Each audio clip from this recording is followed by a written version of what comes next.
A millionaire CEO arrives at a luxury car launch without knowing he has a son and that he is there. When the mother approaches him, he turns pale.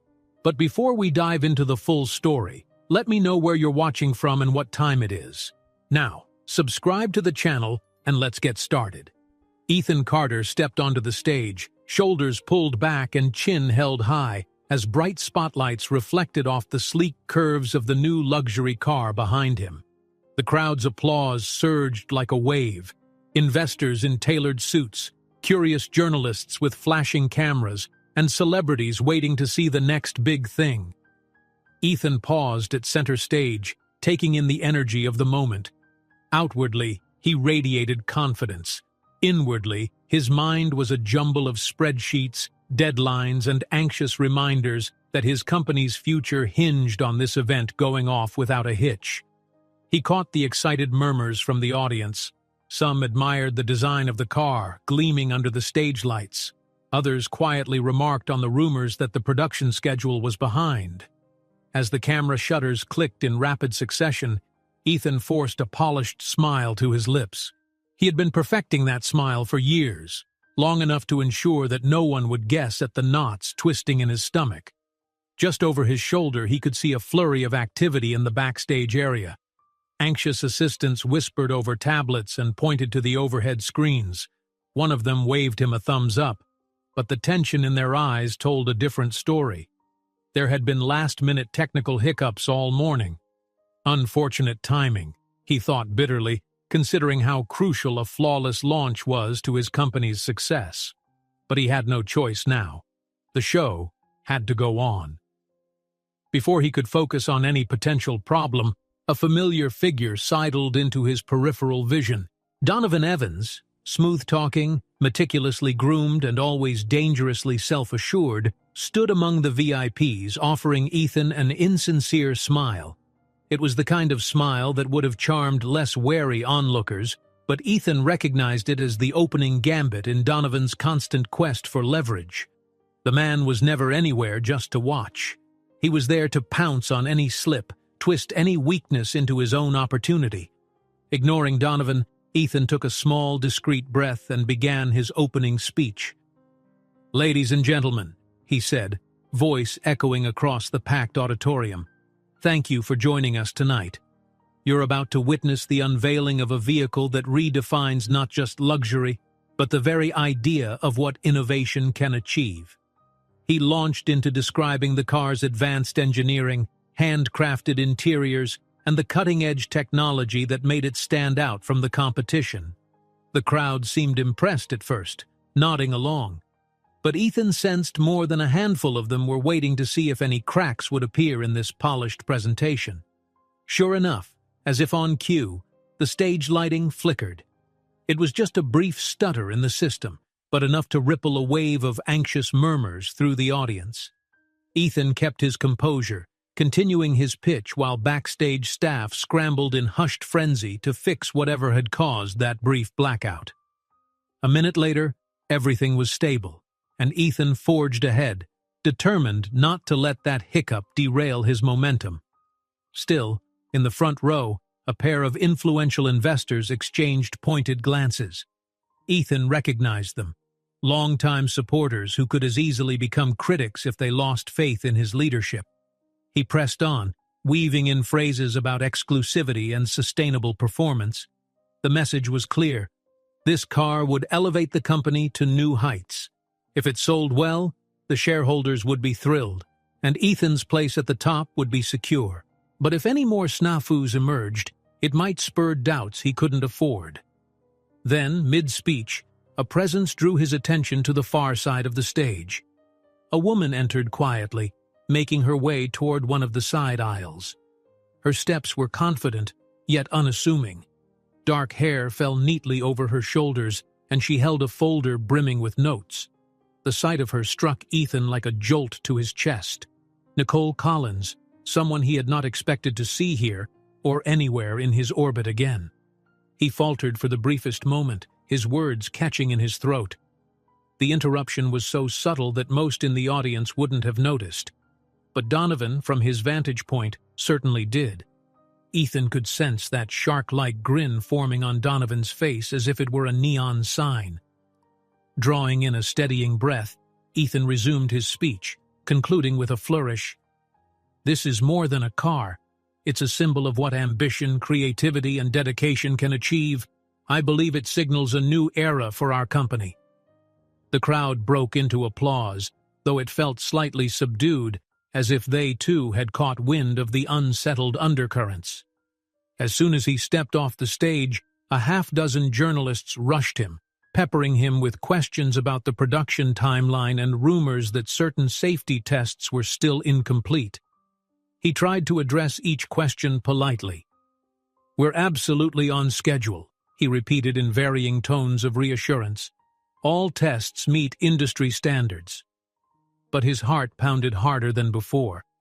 The hint of skepticism in the reporter's eyes signaled that they weren't fully convinced. Out of the corner of his eye, he saw Donovan leaning against a backstage pillar, arms folded, his expression smug. This was a prime moment for Ethan to showcase leadership, yet he felt the press pushing, the investors watching, and the presence of Nicole lingering on the edge of his vision. When he finally managed to extract himself from the throng of microphones, his gaze locked onto Nicole. She stood by a tall display of promotional posters, scanning the pages of her folder. She was dressed elegantly, but with an understated style that hinted she was there to work, not to mingle. Her expression was poised, revealing little. Then, she glanced up, meeting his stare. For a split second, time seemed to slow. Memories rushed at him. Late-night discussions over coffee years ago, laughter in a cramped apartment when they both had big dreams, and the abrupt day she vanished from his life with no proper goodbye.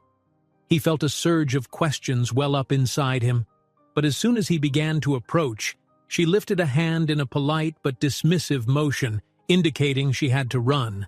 She raised the folder slightly, a silent declaration. "I'm busy." Ethan's assistant tugged at his sleeve, whispering about an immediate call with the marketing department. He had no choice but to pivot. As he left, he saw Nicole talking briefly with a staff member, then slipping out a side exit, her posture still calm and unruffled.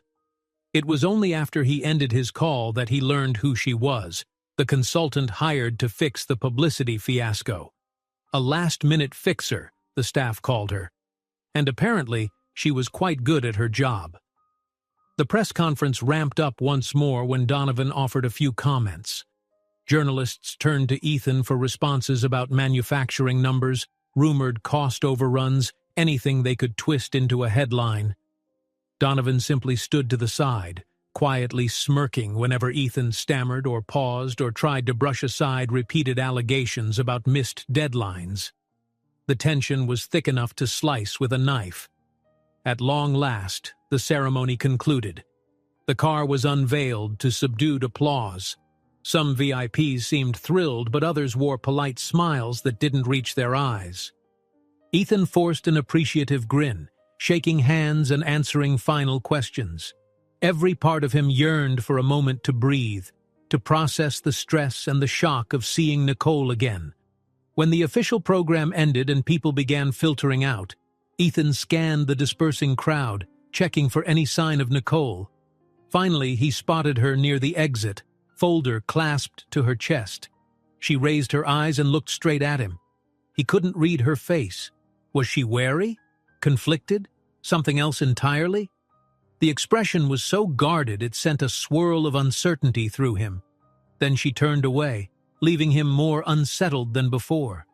He watched her disappear among the thinning crowd. Every buried memory threatened to surge forward, filling him with questions that had no easy answers. Why had she come back?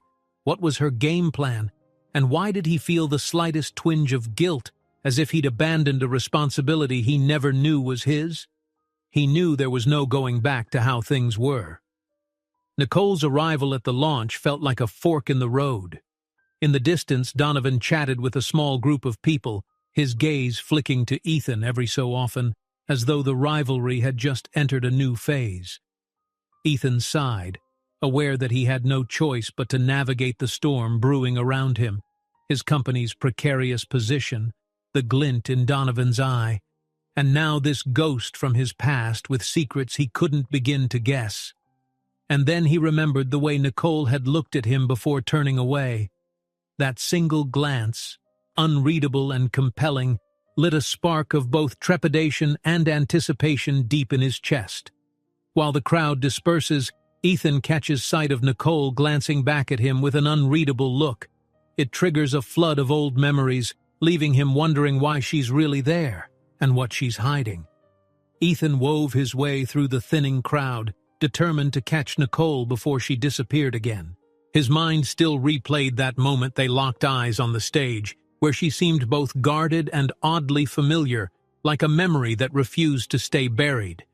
Bright overhead lights dimmed as staff began powering down the event space, and the excited chatter of earlier gave way to quieter, more hushed tones.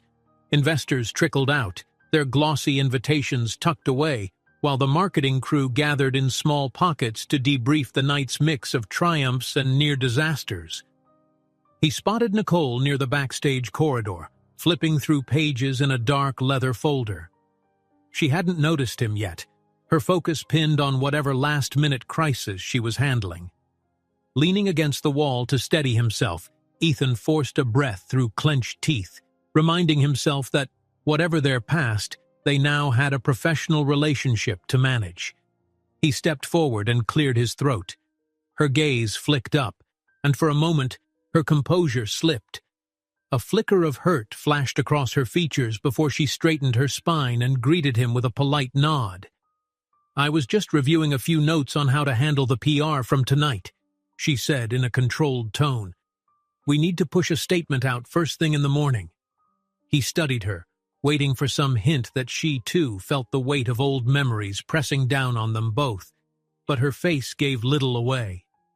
"Why didn't you tell me you'd be here?" he asked, his voice lower than he intended. She closed the folder carefully. "It's business, Ethan. I was hired to manage this launch's marketing efforts, but the job isn't about you and me. Let's keep it that way." The words stung more than he cared to admit. "You could have said something," he pressed. "After all this time." Before he could finish, his assistant rushed over, juggling a stack of papers.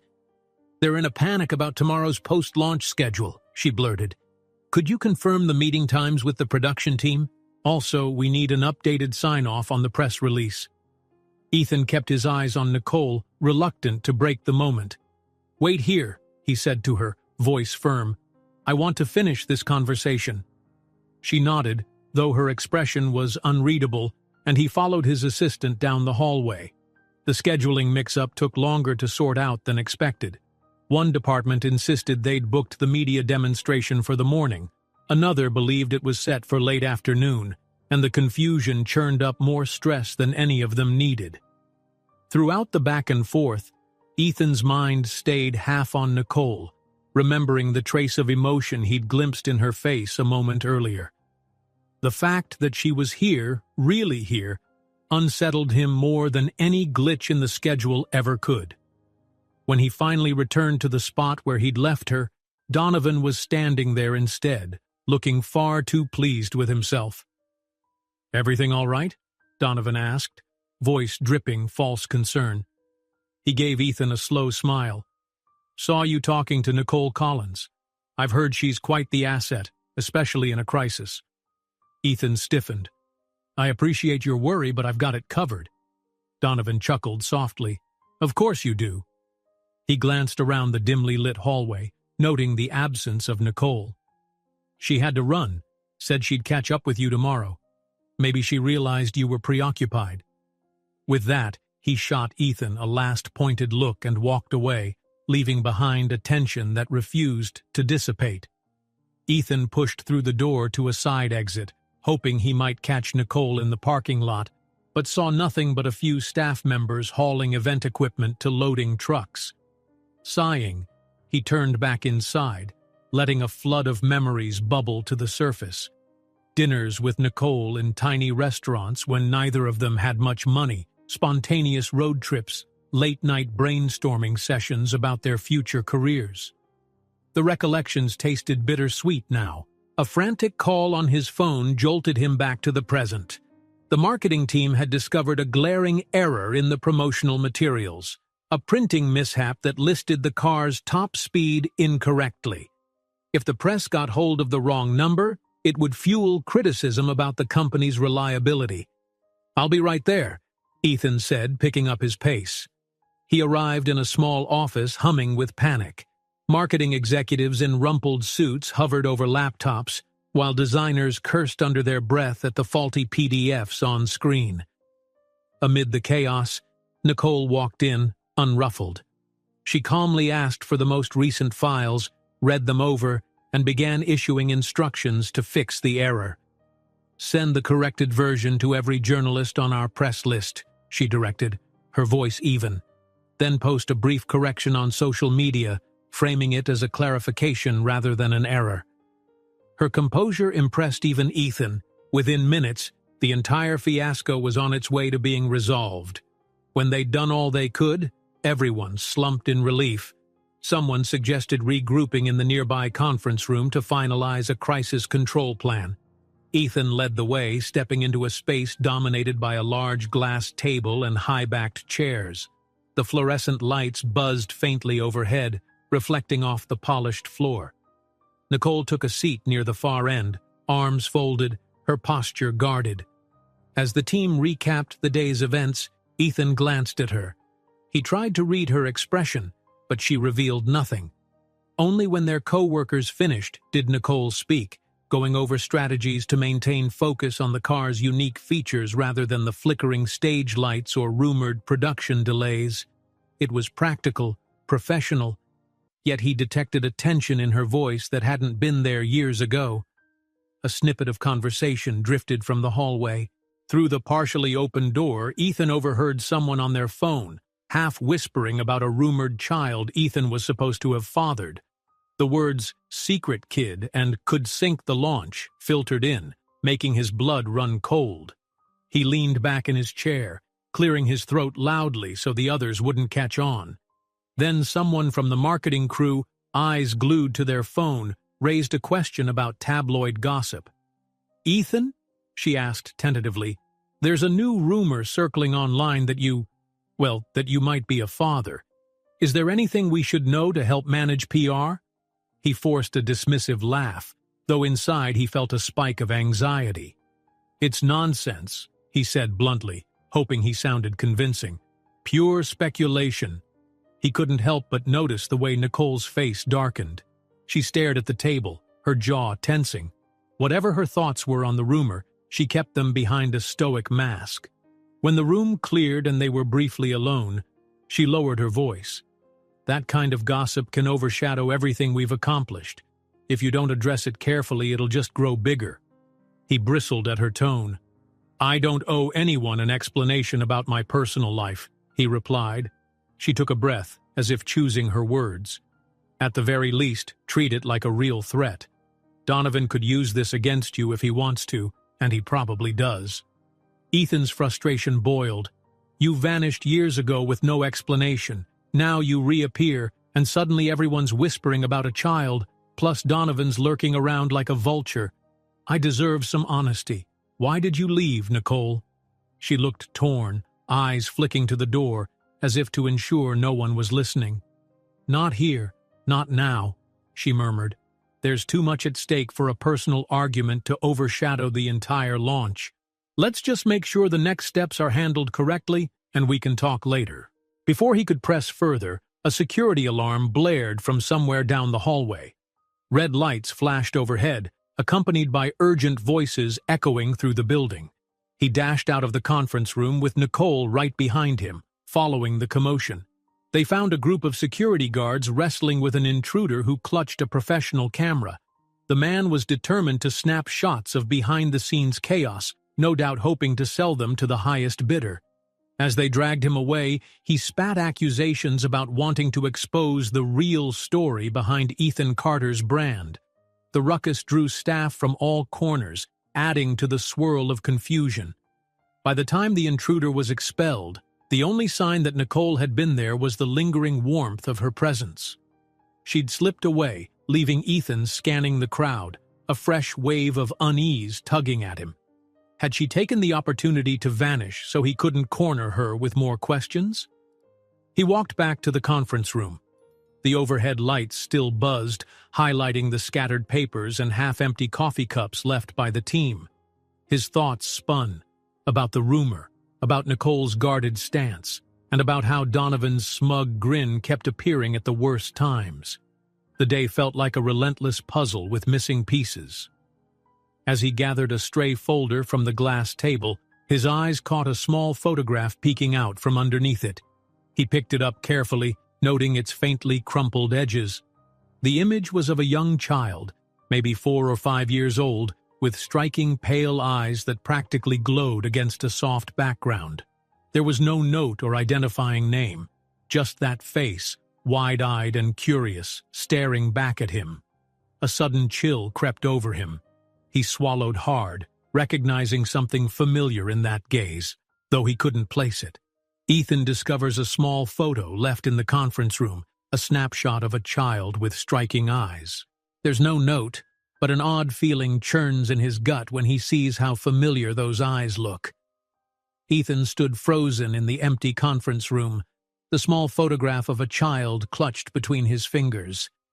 The child's gaze in that picture was unsettling, pale eyes that somehow felt familiar. He couldn't tear his own gaze away, wondering who had left it behind and why. A single thought kept worming its way into his mind. Was this child his? His pulse hammered with a mix of dread and curiosity. Tossing the idea aside felt impossible now. He slipped the photo into his coat pocket before anyone could see it and walked out into the dim hallway. He needed answers. The clang of doors and distant chatter from cleaning staff echoed around him. The bustle of the event had mostly died down and only a handful of the marketing crew remained, packing up gear. He left the venue, heading for his car, but the drive home was a blur of headlights and unanswered questions. That night, he found himself at his kitchen counter, flipping the photo over again and again. No writing on the back, just a faint smudge, as though it had been carried around for a while. He couldn't sleep, so he eventually opened his laptop, searching for any connection to the child's face. The futility of typing random guesses into search engines only made him feel more restless. Early the next morning, he arrived at the headquarters for a damage control meeting, half expecting Nicole to be there already. She was. Her hair was pulled back into a neat twist, and she was leaning over a projector, speaking in low tones to one of the technicians. When Ethan approached, she flicked her eyes up at him. "Morning," she said briskly. "We need to tackle last night's media hiccups before the rumor mill gets out of hand." He nodded, clearing his throat. "Yes, we do." He paused, then drew the photo from his pocket with careful deliberation. "And we need to talk about this." Nicole's gaze darted to the photo. A flash of recognition flickered in her eyes, but she quickly composed herself. "Not now," she murmured, her voice tight. She reached out and gently lowered his hand so it wouldn't be visible to the passing staff. "Let's handle the marketing crisis first. That's what we're here for, right?" He gritted his teeth, wanting to push back, but they were interrupted by the arrival of the rest of the team. The small meeting space filled with anxious faces, notepads, and the persistent buzz of phones. Ethan forced himself to tuck the picture away. There would be a better moment. For the next hour, they strategized on how to salvage the negative press swirling online. Headlines dissected everything from the stage light fiasco to speculation that the new car wasn't truly ready for production. Nicole outlined a plan to pivot attention back to the car's unique features, focus on technology, craftsmanship, and how Ethan's company was known for setting high standards. Everyone listened intently, taking notes. Then Donovan strolled into the room uninvited, scanning the group as though he owned the place. "Apologies for the interruption," he said with mock politeness. "I heard you were discussing the next phase of damage control. Thought I could offer some insight." Ethan tensed. Nicole's expression turned frosty, but she kept her composure. Donovan ambled over to the head of the table and placed a hand on Nicole's notes. "You've got some great ideas, Miss Collins," he said, feigning admiration. "Very forward-thinking." Then, turning to Ethan, he added, "Though if we don't address the rumors about production delays and, well, personal scandals, we might all be out of a job soon." A flicker of anger crossed Ethan's face, but he remained silent. The last thing he needed was to validate Donovan's taunts in front of the whole team. Instead, he shifted the conversation back to the schedule for press outreach. Donovan gave a thin smile and left, his presence lingering like an unwanted shadow. Moments after Donovan's departure, Ethan's phone lit up with a call from a key investor. He stepped outside to take it, pacing the hallway as the investor's heated voice spilled through the receiver. They were worried about the swirling gossip, impatient with the delayed production timeline, and unimpressed by the showy launch that nearly faltered. Ethan tried to reassure them, promising a more definitive update soon. By the time he hung up, his temples throbbed. He found his closest aide, a loyal assistant named Clara, and confided in her about his growing concerns. "There are too many whispers about my personal life," he admitted, rubbing the back of his neck. "And Donovan's presence only seems to worsen things. I'm worried it's just a matter of time before something big breaks." Clara kept a reassuring hand on her tablet. "We'll figure it out," she said softly, though her brow creased with worry. "Focus on what you can control. We can still keep this launch afloat if we move fast." That evening, the main event venue was all but deserted, except for a few staff finishing their tasks. Dull fluorescent lights illuminated the rows of empty seats. Ethan lingered, examining the next day's schedule pinned on a corkboard. Media tours, test drives, investor briefings. Each item felt like a potential flashpoint for scrutiny. He heard footsteps and glanced back to see Nicole entering with 2 cups of coffee. She walked over, setting 1 cup on the counter next to him. He took it with a nod of thanks. The tension between them was thick, but in the hushed stillness, it felt like they might finally talk freely. He pulled out the photo once more, holding it up so she couldn't dodge it this time. "Whose child is this?" he asked quietly, searching her face. "I found it after everyone left last night." She hesitated, her expression guarded. "I can't go into details right now," she said, voice wavering, "but I need you to trust me. This isn't something I wanted you to find out like this." She lowered her gaze. "Give me more time." A stab of frustration shot through him. Time for what? More secrets? He tried to keep the anger out of his voice, but it trembled there, raw and demanding. "If this child, if there's something I should know—" She cut him off, her eyes sharp with regret and something else he couldn't identify. "I've handled a lot on my own. Believe me, I didn't want it this way. But there are reasons, Ethan. Reasons that go beyond just you and me." An uncomfortable silence followed. His breath felt shallow, but he forced himself to nod. Somehow, despite his anger, he sensed genuine fear behind her words. They'd shared too much history for him to dismiss it. Searching for calm, he recalled a simpler time. Late nights in a small apartment with cheap takeout, the two of them scribbling out dreams of success on napkins. For a moment, the heaviness lifted. Just then, a movement near the doorway caused them both to look up. Donovan stood there, not bothering to hide his curiosity. He gave a slow clap. "Well, well," he said, "burning the midnight oil together, are we? Glad to see the team is so close-knit." Nicole stepped away from Ethan, her face tight, but said nothing. Donovan only smirked, tapping out a quick message on his phone. Then, with a casual wave, he slipped away, leaving behind an uneasy quiet.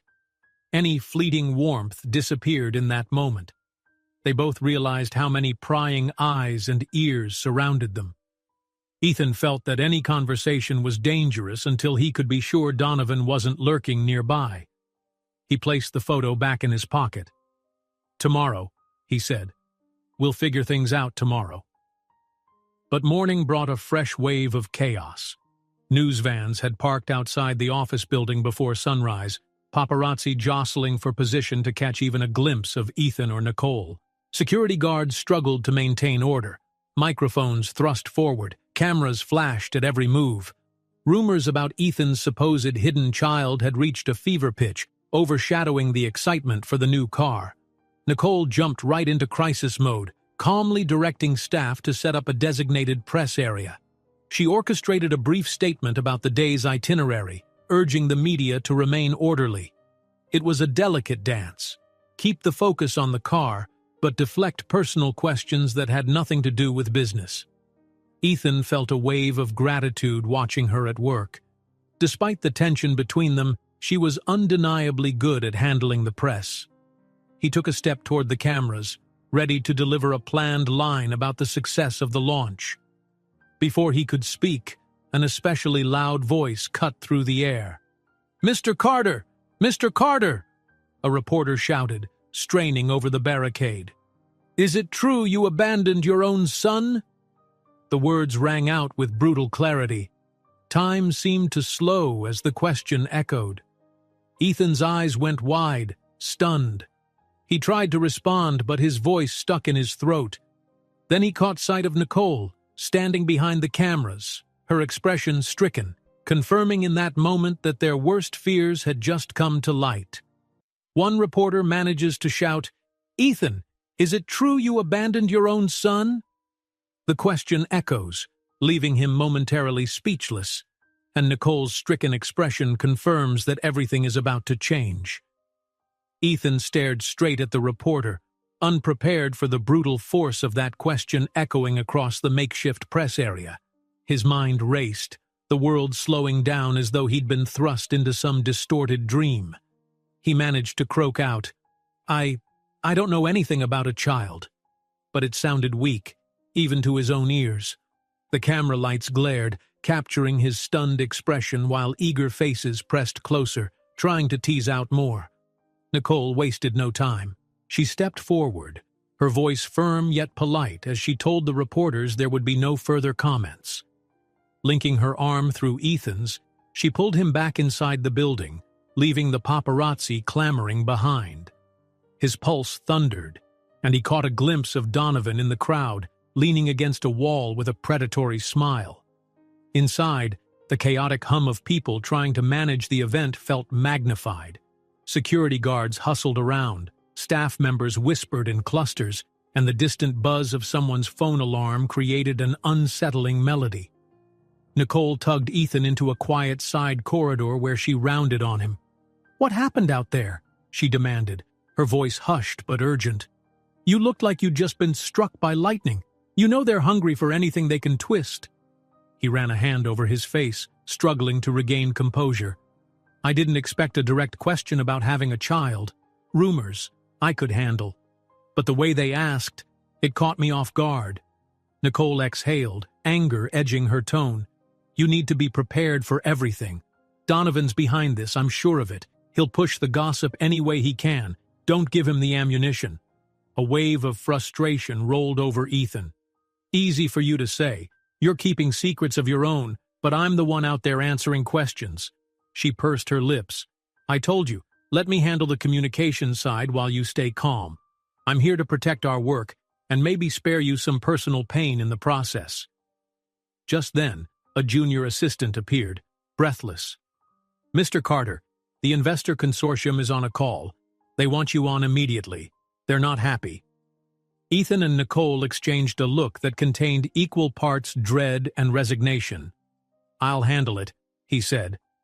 A few minutes later, Ethan was in a private conference room with half a dozen board members and investors calling in from their offices. Their faces loomed on the screen, stern expressions, arms folded, eyes scanning him like watchful hawks. "We trusted you to pull off a flawless launch," an older board member began with a disappointed shake of his head. "Instead, all we're hearing about is your private life. Is there truth to these rumors or not?"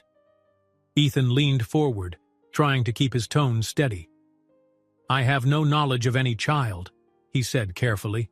"The rumor is being spread by the press, possibly for sensational headlines." Another investor cut in. "The brand can't handle speculation right now. We're already taking a hit from rumors about production delays. If this scandal grows, We could lose a chunk of our consumer base and damage future sales." Ethan did his best to reassure them, weaving in promises about upcoming test drives and media tours designed to spotlight the car's innovative features. But the tension in the room was palpable. He sensed their loyalty fraying under the constant barrage of negative stories. Toward the end of the meeting, Donovan joined the video call from what looked like a sleek office suite. He offered a performance of concern, feigning a furrowed brow. "I just want what's best for the company," he said smoothly. "We can't let these family rumors overshadow our accomplishments." As the call ended, Ethan felt drained. Donovan's presence had cast a long shadow over the conversation, cleverly nudging the investors toward doubting Ethan's leadership. After the meeting, Nicole cornered Donovan in a corridor lined with large windows. Afternoon sunlight spilled across the floor as her voice hardened. "I don't know what game you're playing," she snapped, "but if you have any decency left, you'll drop this tactic of fueling gossip." Donovan raised an eyebrow, pretending innocence. "Me? I'm just as concerned as you are. If Ethan Carter is hiding something, the investors have a right to know. Secrets don't stay secret for long in this business." Her frustration was tangible. But before she could retaliate, Donovan bowed with a sarcastic smile and strode away, leaving her seething in the golden light. She watched him depart, knowing he wouldn't give up so easily. That night, Ethan found himself in his private office on the top floor, the city lights blinking through the tall windows. He rummaged through old files, digital folders, anything that might shed light on Nicole's disappearance years ago. He discovered an old note stuffed in a drawer, the edges yellowed. "I'm sorry, but I had no choice." No signature, but it was undoubtedly her handwriting. The simple message rekindled the ache of that time, when she vanished without a word of real explanation. The next day, Ethan attended a tense dinner with top marketing staff at a chic downtown restaurant. The atmosphere was more stressed than celebratory, with everyone fretting over how to regain control of the narrative. Despite the tasteful decor and soft candlelight, people picked at their meals, anxious about every new social media post or headline. Nicole sat across the table, her expression composed, but she was quieter than usual. Whenever the conversation lulled, she offered reassurances or steered them back to practical solutions. Ethan tried not to stare at her, but 1,000 questions swirled in his head. After the dinner, he stepped outside for some fresh air. Neon signs glowed against the night sky, and a warm breeze carried the sound of distant traffic. Leaning against the building, he noticed a figure across the street, lurking near a parked van. The person aimed a long-lens camera straight at him. Instantly alert, Ethan signaled to a security guard stationed nearby. The guard took off running, but the photographer scrambled into the van and peeled away with a screech of tires. Ethan's heart pounded. He could guess the next day's tabloid headline, "Ethan Carter's late-night confessions. Is the rumor true?" When he went back inside, he saw Nicole huddled by the front windows, talking into her phone. As he approached, she ended the call, her face unusually pale. "Everything okay?" he asked, worry threading his voice. She shook her head, jaw tight. "There's more talk circulating, something about multiple children." She pressed a hand to her forehead. "They're saying you might have more than one." His world lurched. He stared at her. "That's impossible," he muttered. But even as he said it, doubt gnawed at him. He remembered the photo he'd found. "Nicole, you have to tell me what's really going on." Her voice dropped to a near whisper. "I can't give you the full story right now." She paused, glancing around to ensure no one was within earshot. "All I'll say is that the rumor about one child, that may not reflect the entire truth." A surge of anger, confusion, and disbelief coursed through him. "So you're confirming there is a child? More than one?" He could barely keep his voice steady. She gave a helpless shrug. "I'm confirming that things are more complicated than you know. I'm trying to protect everyone involved, including you." He clenched his fists, frustration roiling inside. "Nicole, I've tried to be patient, but you keep throwing hints without ever explaining. Either I'm a father or I'm not. This is my life you're playing with." Tears flashed in her eyes, but she quickly turned away. "I understand how you feel, but if this gets out at the wrong time, it could ruin everything you've built." Without letting him respond, she slipped out the door, leaving him alone with the swirl of city lights. The clank of plates and murmuring diners inside the restaurant became a distant hum. Ethan felt like he was on the cusp of a truth that would upend his entire existence, yet he couldn't grasp it fully. That night, sleep refused to come. He paced around his apartment, images of Nicole's pained face flashing through his mind. Visions of the child's photograph haunted him. Multiple children? The notion hit him like a blow to the chest. If Donovan had a hand in these rumors, was he also the reason Nicole had vanished? So many questions, and not a single answer to hold on to. Unable to settle his thoughts, he eventually collapsed onto his couch and opened his laptop, hoping to drown out his worries by reviewing corporate emails. Most were routine, updates from departments, monthly projections, and marketing briefs. His eyes glazed over until one new message popped into his inbox from an unrecognizable address. It had no subject line.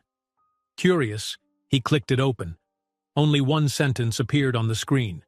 "3 truths will shatter your world." Below it, there was a single attachment, an image that, when opened, revealed 3 small silhouettes, blurry but unmistakably belonging to children. Ethan felt his heart skip a beat. An email arrives in Ethan's inbox with no subject line, only a single sentence. "3 truths will shatter your world." Attached is a blurry photo of 3 small silhouettes. Ethan stared at his laptop screen in disbelief, the ominous words in that brief email searing themselves into his mind. 3 truths will shatter your world. Below them, the attachment, a photo of 3 blurry silhouettes, definitely children. A feeling of dread crept through him. He shut the laptop almost too abruptly, sending a clatter through his quiet apartment. Had someone been following Nicole? Following him? And how had they gotten his private email address? Sleep became a distant memory. The night stretched on, full of flickering shadows and the ticking clock on his living room wall. He paced endlessly, his thoughts tangling into knots. If the email was genuine, there might be 3 children involved, not just one. Could they all be his? It sounded impossible. Then again, everything about this situation felt surreal, like he was a bystander in someone else's nightmare. By dawn, he decided he couldn't keep dancing around the truth. He needed clarity from Nicole, no matter how hard it might be to hear. So, early the next morning, with bags under his eyes and a sense of rising panic, he drove straight to the office. The building was still mostly asleep, lights dim in the corridors, the usual flurry of staff not yet arrived. He found Nicole in a small break room, already poring over notes, a steaming mug of coffee at her elbow. She glanced up, eyes flicking with concern at his disheveled appearance. "You're here early," she noted quietly. He offered no greeting, simply fished his phone from his pocket. "I got an email," he said, voice tense. "With a photo, 3 silhouettes of children. They claimed something about 3 truths. I need to know if—" Nicole set her coffee down slowly. "You should keep your voice down," she warned, gaze flitting to the open doorway. Then she stood, guiding him farther into a corner. "We can't talk about this here."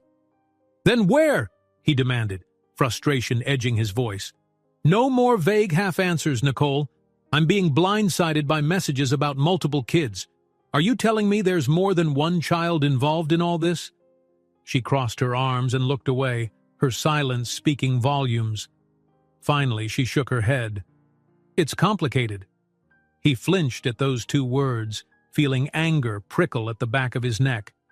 "That's your line for everything, isn't it? It's complicated. Maybe I deserve a real answer for once. Or do I just keep dodging the press while Donovan sinks his claws into our investors?" Nicole's eyes flickered with genuine regret. "Ethan, please. I've wanted to tell you the truth for a long time. But if this blows up now, in the middle of your company's biggest product launch, it'll be disaster for both of us." Before he could press her further, a group of staff members appeared, chatting about the day's schedule. Nicole gave him a warning look, then slipped past them into the hallway, leaving him fuming and more uncertain than ever.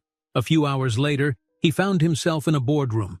Sunlight streamed through the tall windows, reflecting off the polished table where investors and senior staff gathered. The tension was palpable. There were strained smiles, forced niceties, and hushed side conversations. The official topic was the car's production timeline, but Ethan knew the rumor overshadowed everything. "Mr. Carter," one investor said, frowning as he glanced at his notes, "the press coverage is alarming. Is it true we're behind on final safety testing?" Ethan cleared his throat, determined to refocus them.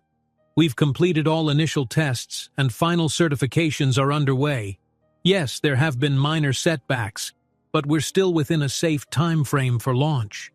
A second investor piped up, "That's all well and good, but the public perception is taking a hit. We've seen headlines about personal scandals, something about possible children. This can't be allowed to undermine consumer confidence." Ethan tried to answer calmly, but a wave of annoyance surged. "My personal life has no bearing on the quality of our product. If anything, this is a tactic by rivals to distract from our achievements." At that, Donovan leaned forward, steepling his fingers. "I respect that you want to keep business separate, Ethan, but the press doesn't see it that way. They'll dig at any crack they find, especially if rumors suggest something as sensational as, well, secret offspring." A hush fell over the room. Ethan forced a neutral expression, though his hands tightened on the edge of the table. He wanted to call Donovan out for his manipulations, but doing so would only escalate the drama. Instead, he mustered a polite tone. "That's precisely why our next marketing push will focus on the innovation behind the new car. People should be talking about performance, design, and cutting-edge technology, not false rumors." The group murmured tentative agreement. On the surface, it seemed resolved, but Ethan could feel a current of unease swirling among them. Donovan wore that smug half-smile that made Ethan's stomach churn. Shortly after, Nicole stepped in to discuss a press-friendly demonstration of the car's features. Her voice was calm, persuasive. "We've arranged a hands-on demonstration for select journalists this afternoon. We'll highlight the advanced driving system and the eco-friendly design elements. Hopefully this resets the narrative." Ethan nodded, though his thoughts were far from settled. The demonstration took place in a massive showroom where the new car sat gleaming under bright lights. Camera crews filed in, carefully setting up tripods. Journalists stood in small huddles, swapping rumors under their breath. Nicole moved with smooth efficiency, greeting each reporter, guiding them to curated vantage points, and whispering instructions to the technical team. Ethan tried to keep his composure, reminding himself that this was their best chance to redirect the media storm. He stepped up to the podium with a prepared speech. "Ladies and gentlemen, I'm thrilled to show you why this car stands apart. From its custom-built engine to its state-of-the-art interior, we've poured every ounce of expertise into perfecting it." Just as he signaled for the lights to dim, so the built-in LED features of the car could dazzle the crowd, the entire showroom plunged into darkness. An electrical pop crackled overhead, followed by a nervous shuffling from the reporters. Someone's camera flash lit up a few startled faces.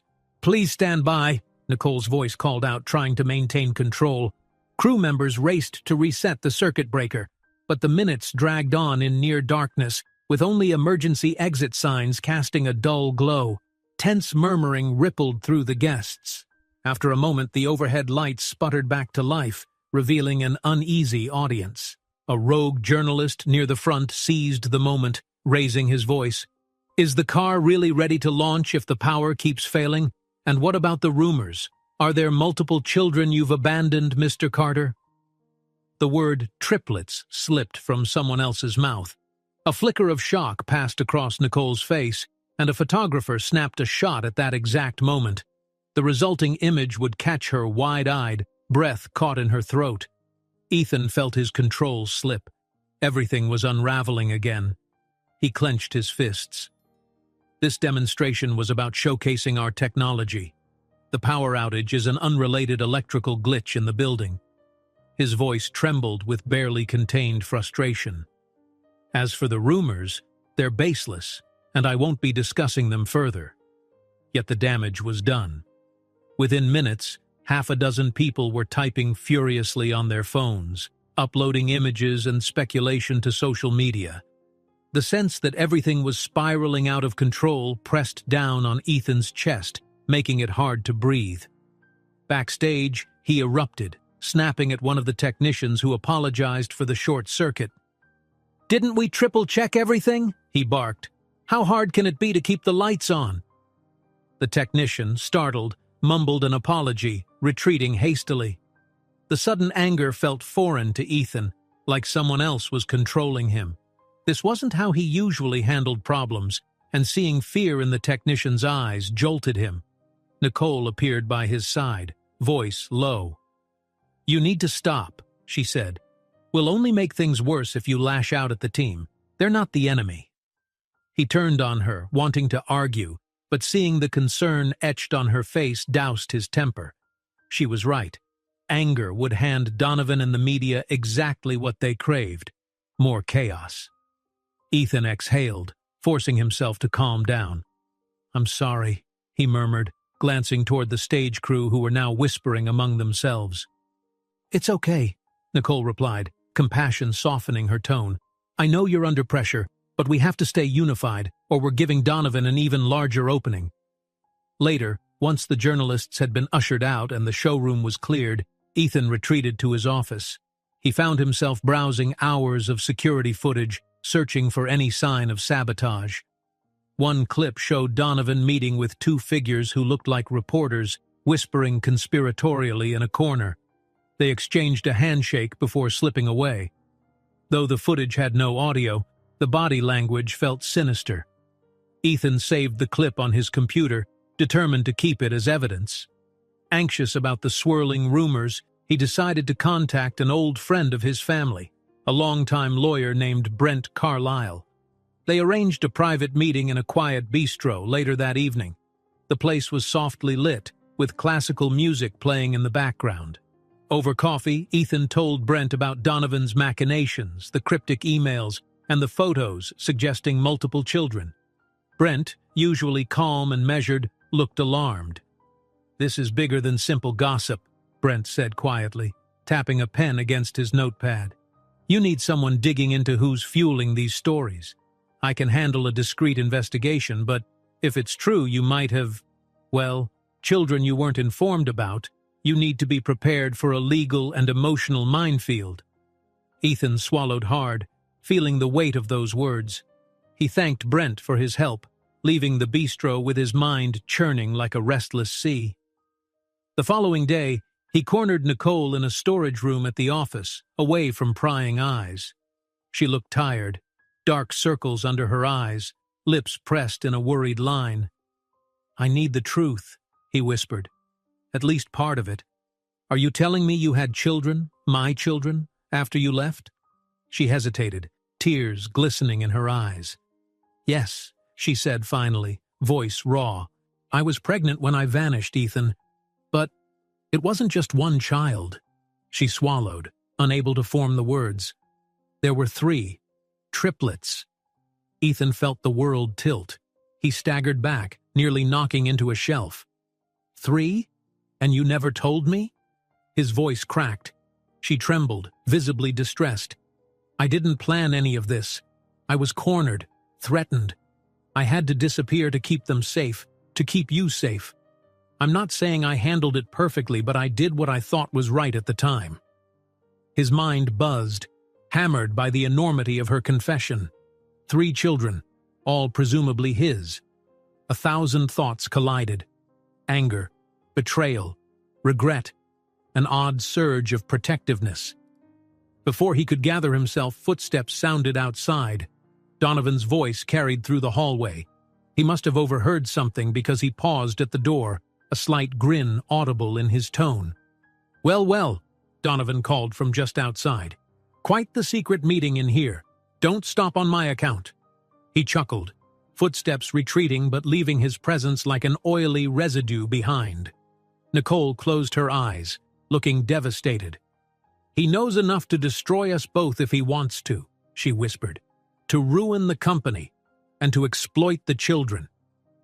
That night, Ethan found no refuge in his penthouse. The city lights blinked and twinkled beyond the glass, but he felt trapped inside his own thoughts. Images of 3 small faces flickered in his mind, though he had no real picture of them yet, just the silhouettes. Exhaustion and adrenaline battled inside him until past midnight, when his phone buzzed with a notification. He picked it up, heart pounding at another unknown number. The message read, "I have proof of the triplets. Pay up or lose everything." Ethan receives a text message from an unknown number. "I have proof of the triplets. Pay up or lose everything." Ethan paced his apartment in the still of early morning, phone in hand. His last text message glowed on the screen like a threat made of neon letters. "I have proof of the triplets. Pay up or lose everything." He could almost feel his pulse thudding in his fingertips as he reread the words for the 10th time. This was no idle rumor now. It was blackmail, and whoever was behind it had found a direct line to him. He barely slept, drifting in and out of anxious half-dreams. By dawn, he threw on a jacket and headed out, hoping the crisp morning air would do something to clear his head. It didn't help much. At a nearby cafe, he ordered an espresso strong enough to jolt him awake, but the bitterness only reminded him how sour his life had become. The person behind the text wanted money, obviously, but the bigger fear roared inside him. If they truly had proof, they could blow up every corner of his life, his career, the company's reputation, and any shred of normalcy for those 3 children he'd never even met. Later that morning, he confronted Nicole outside the office building, where she was scrolling through her phone. A few staff members passed by, nodding quick hellos, none of them suspecting the emotional maelstrom swirling between Ethan and Nicole. "I got a text last night," he said quietly. "A blackmail threat. They want money in exchange for silence." Nicole's face paled. "Let me see," she whispered, stepping closer. He showed her the screen, and her expression tightened. "This has to be Donovan," she said, though she sounded less than certain. "Who else stands to gain so much from exposing the triplets?" Ethan had suspected the same, but part of him wondered if there were others behind the scenes. "Donovan's definitely capable of something like this, but maybe he hired someone to do his dirty work. Either way, we can't give in." Nicole nodded, eyes flicking nervously at a security camera perched above the glass doors. "We'll figure it out," she said, her voice steadier than her trembling hands. "But you have to be careful. Any sign of panic, and Donovan or whoever's pulling these strings will sense blood in the water." They headed indoors, where the warmth and bustle of employees offered no real comfort. Everyone seemed wrapped up in their own tasks, but occasionally Ethan felt eyes on him, some curious, some worried. The rumor had spread too far for anyone to ignore completely. His first task of the day was a meeting with the core marketing team. They were frantically preparing another press push to overshadow the swirling scandal. As soon as he entered the conference room, Nicole took charge, laying out a plan to highlight the vehicle's newest safety features and eco-friendly benefits. It was a valiant attempt to recapture the media's attention for the right reasons. Midway through, Donovan slipped into the room with a disarming smile, uninvited as usual. "Thought I'd join," he said. "Don't want to miss any crucial developments."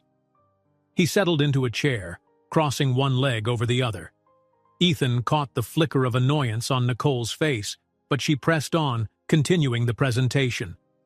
When they broke for questions, Donovan piped up in a concerned tone. "Excellent work, Ms. Collins. However, I wonder how we'll manage all the noise about personal scandals. Have you considered a proactive statement to quell the rumors?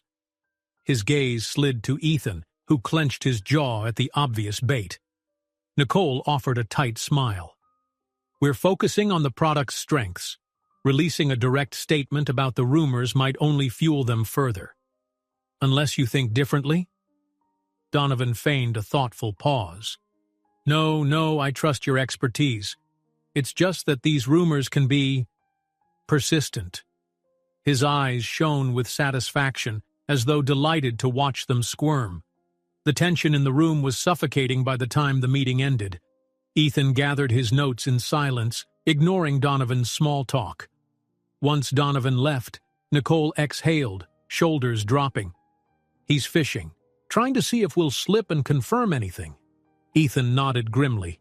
We can't let him pin us down, but we also can't ignore the blackmail demands. Later that day, a corporate cocktail party was scheduled at a high-end hotel downtown. It was meant to woo potential buyers and reassure existing investors. Normally, Ethan would stride through such an event with confident ease, but now every handshake felt like a potential betrayal. Amidst the clink of champagne glasses and the hum of polite conversation, he kept scanning the crowd for any sign of an unknown figure who might be blackmailing him. Nicole circulated through the room in a sleek, dark dress, greeting guests with practiced warmth. At one point, Ethan caught her eye across the marble-floored lobby. She tilted her head subtly, signaling for him to follow her to a quieter corner behind a cluster of potted palms. "See the man in the gray suit by the bar?" she asked under her breath, nodding discreetly to a wiry figure who sipped from a short glass of whiskey. "He's not on our guest list, but he's been wandering around, chatting with a few reporters." Ethan studied the stranger's thin, angular face. "Could be a plant," he said, fighting the urge to confront him immediately. "Let's keep an eye on him." Over the next hour, the man in gray moved about with deliberate caution, occasionally pulling out his phone to snap quick, furtive photos. Finally, Ethan mustered the nerve to approach, carefully maneuvering past other guests until he stood beside him at the bar. "Good evening," Ethan said, affecting a casual tone. "Enjoying the event?" The man turned, and for the briefest flash of a moment, an expression of alarm crossed his features. Yes, quite," he said. He clutched his drink too tightly, as though expecting a confrontation. Ethan offered a polite smile. "I'm Ethan Carter. And you are?" "Just a friend of one of the VIPs," the man mumbled, shifting on his feet. "Big fan of your work, though. Quite the car you've got in development." Before Ethan could probe further, Nicole appeared, politely introducing herself. The man grew visibly uncomfortable, casting glances at the exit. Sensing he was cornered, Ethan pressed. "So which VIP invited you? Perhaps I can greet them." The man blanched, stammering something incoherent. Then, as if on instinct, he darted away, pushing through a small group of startled guests and rushing toward a side exit. Ethan and Nicole followed as fast as they could, but by the time they reached the alley, the man was gone, only the echo of his hurried footsteps remaining. They stood there, breathless, the alley lights flickering. Nicole's gaze was filled with worry. "He definitely wasn't supposed to be here," she said, voice trembling slightly. "He must have recognized you." Ethan raked a hand through his hair, mind racing. "This is getting out of hand," he muttered. "I'll call security, see if they can review footage, track him down." Returning inside, they discovered that the party was already winding down. A few guests glanced their way with mild curiosity, sensing that something was amiss. Donovan, of course, was nowhere to be found, probably slipping out early, content to let the tension simmer. By the time the night ended, Ethan felt the tight coil of stress dig deeper into his muscles.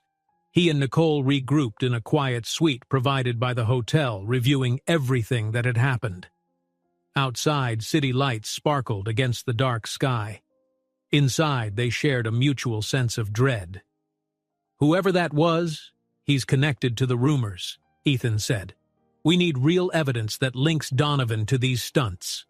Nicole tapped her phone. "I've been documenting every suspicious encounter, every strange text. If this keeps up, we might have enough to at least confront him openly." Ethan managed a mirthless smile. "And then what?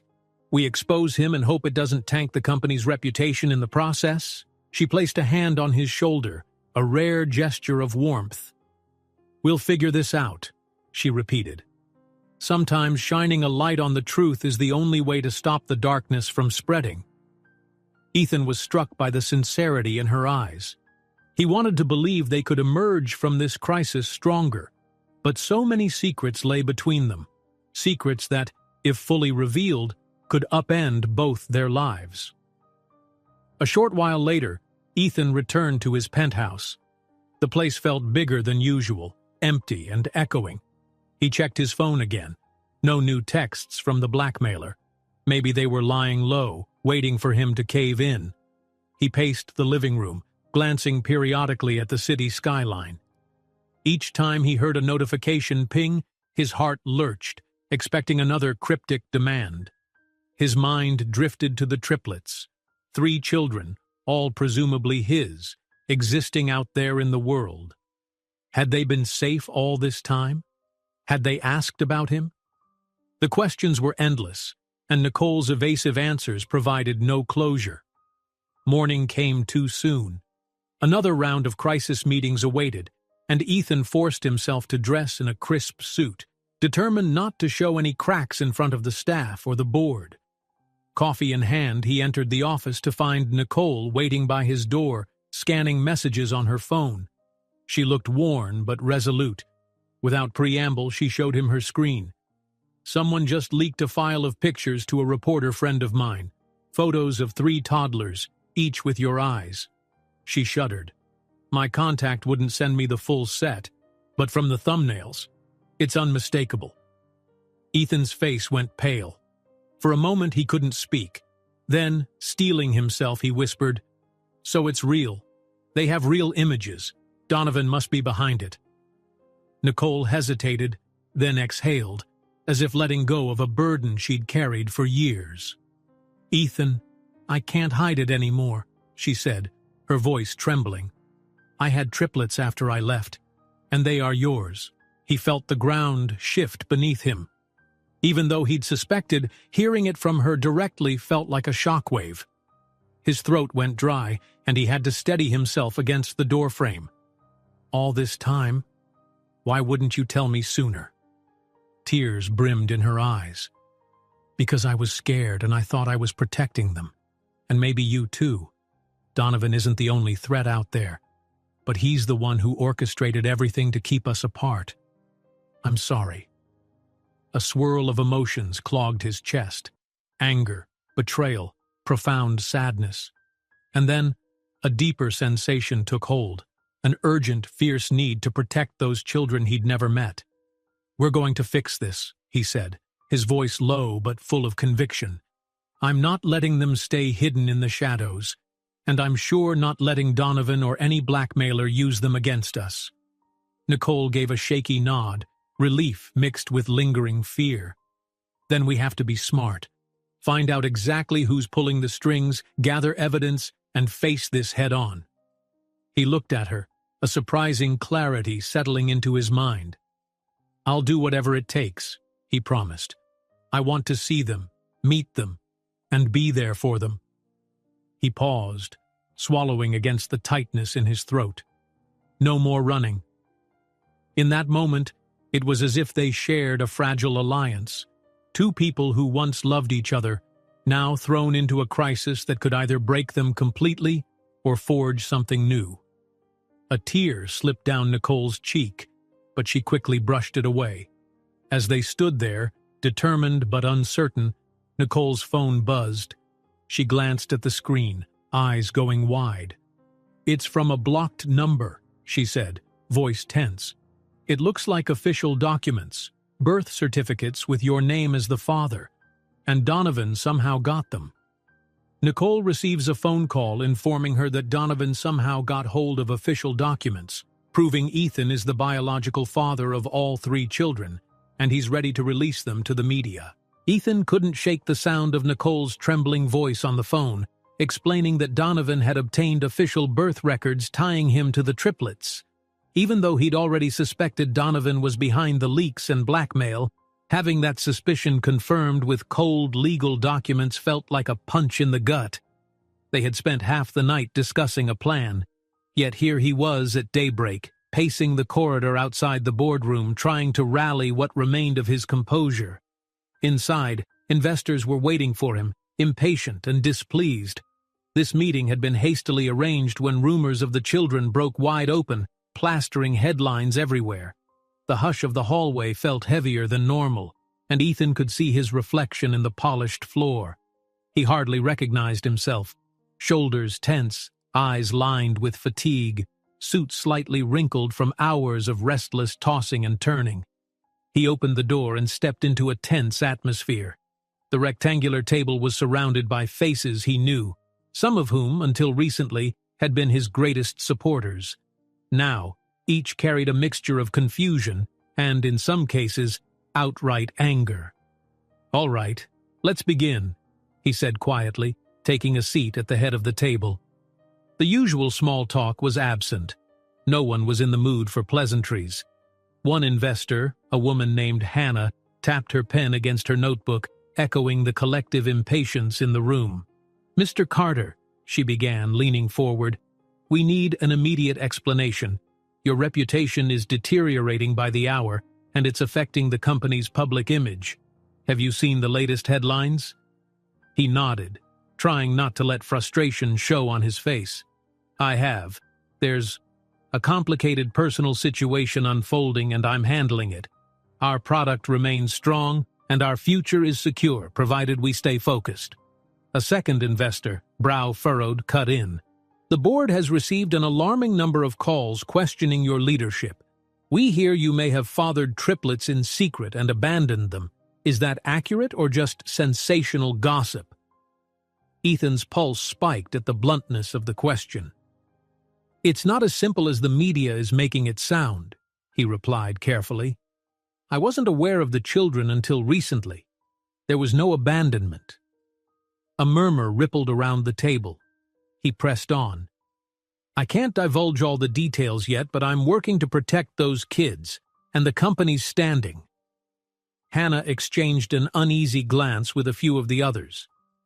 "Protecting them is one thing, but the public outcry is already damaging sales forecasts. This new model was supposed to be our crowning achievement, and instead, the narrative is overshadowed by your personal drama." Before he could respond, the door opened again. Donovan stepped in, wearing that infuriatingly smug smile that made Ethan's blood boil. "Apologies for joining late," he said, heading to an empty seat near the far end. "I've been fielding media calls all morning. People are naturally curious about the situation." Ethan locked eyes with him, doing his best to keep an even tone. "I'm sure they are." Then he turned back to the rest of the group. "Let's not forget why we're here.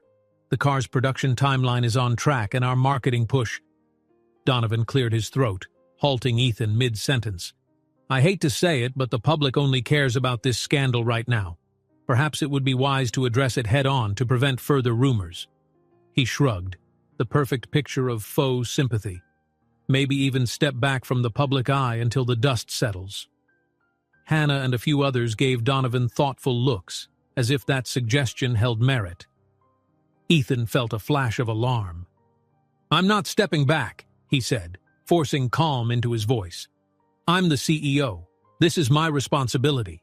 For a moment, the tension in the room was palpable enough to taste. Then an older board member sighed. "Enough. Let's conclude this meeting and reconvene in 48 hours. Ethan, get your personal affairs under control.